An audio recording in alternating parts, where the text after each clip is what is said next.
just sort of basically explain how Johnny English has been reborn in this sequel. Aha. Well, in a couple of ways. One is that I think we find him in exile at the beginning of the story.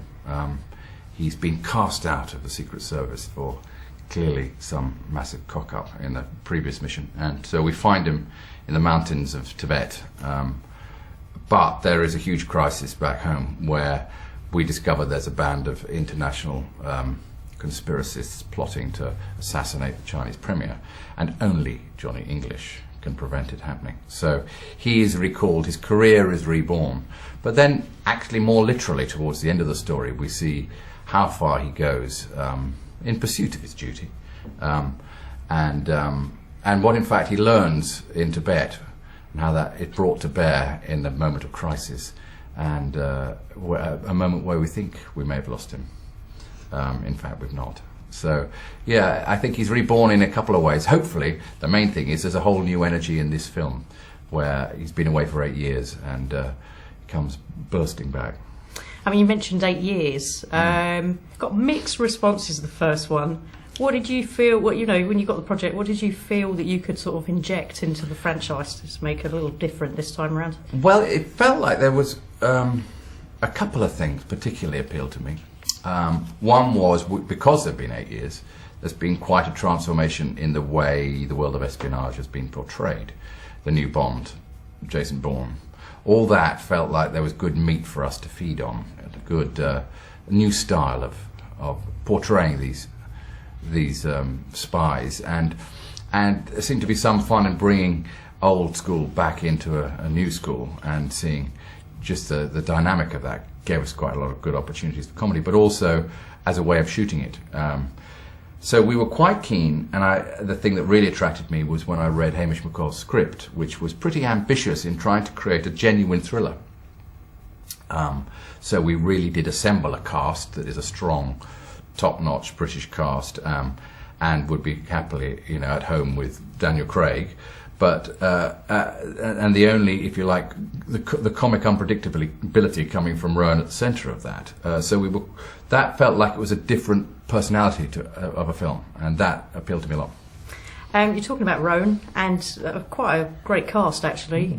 Did they need some convincing? I mean, how did you get them on board? Well, I think it is tricky for some actors to think, how am I going to exist in the same universe as this comic creature that is Rowan Atkinson? But a lot of people, I think, are huge fans of his. Dominic West, I know, is addicted to Blackadder, and he is.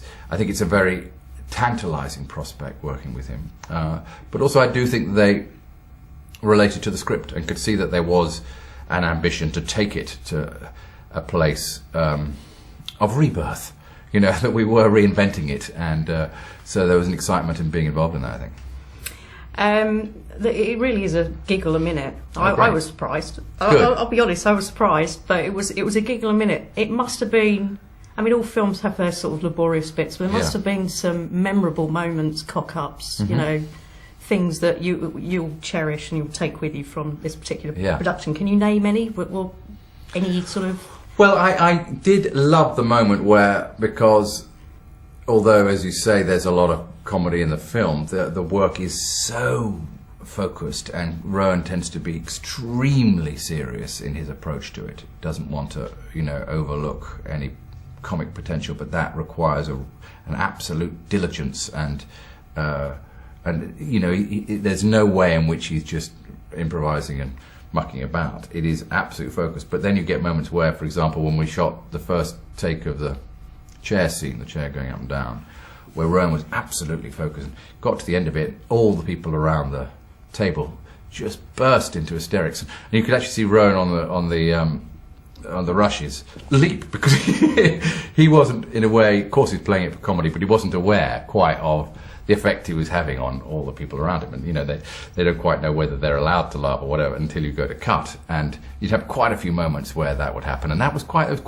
kind of exciting energy about that, trying to play it straight, trying to keep a straight face through the mole-vole scene, where what's being discussed is so ludicrous, and yet the intensity and earnestness on Rowan's face. kind of gives it a whole extra kind of energy. So there are plenty of those that I'll take away.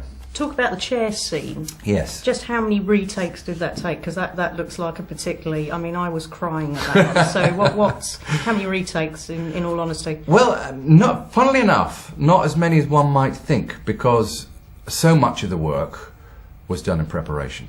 You know, because we did have to drill the chair into the ground to get that kind of control over it. And we did do all sorts of, rehearsal with the speed and the control that Rowan would need to operate it, and amazingly, it was one of the things when I was shooting it quite early on. We shot the wider shot, 3-shot. I thought, do we need anything else? You know, you could just. In other words, no, actually, it's great. You stick with the plan, cover it, so you do see. You look away for a moment and then see how high he's got, or So we did need it, but actually, the way it was cut hardly changed through the whole of post-production. There was something that just fit into place like a jigsaw puzzle straight away, and Rowan does tend to like quite a lot of takes on things, but that one I wouldn't have said particularly. And who is it who's got something against little old ladies? And will there be another little old lady is there plans for another film and another little old lady? There's certainly some talk about it, but it's hard to know, really. I think we're still enjoying the wake of this one, and when it all dies down, we'll look around with a degree, hopefully, of calm and reassess it. Certainly, that little old lady gave us quite a lot of fun, and she's great. This is a vixen, lives in Shropshire, and the least likely to become a deadly assassin. I think trying to create those characters and finding Daniel Kaluuya to play Tucker, I think, was a terrific find. So that you can see there's quite a lot that you could play off if we were to develop the series. Thank you very much. Pleasure.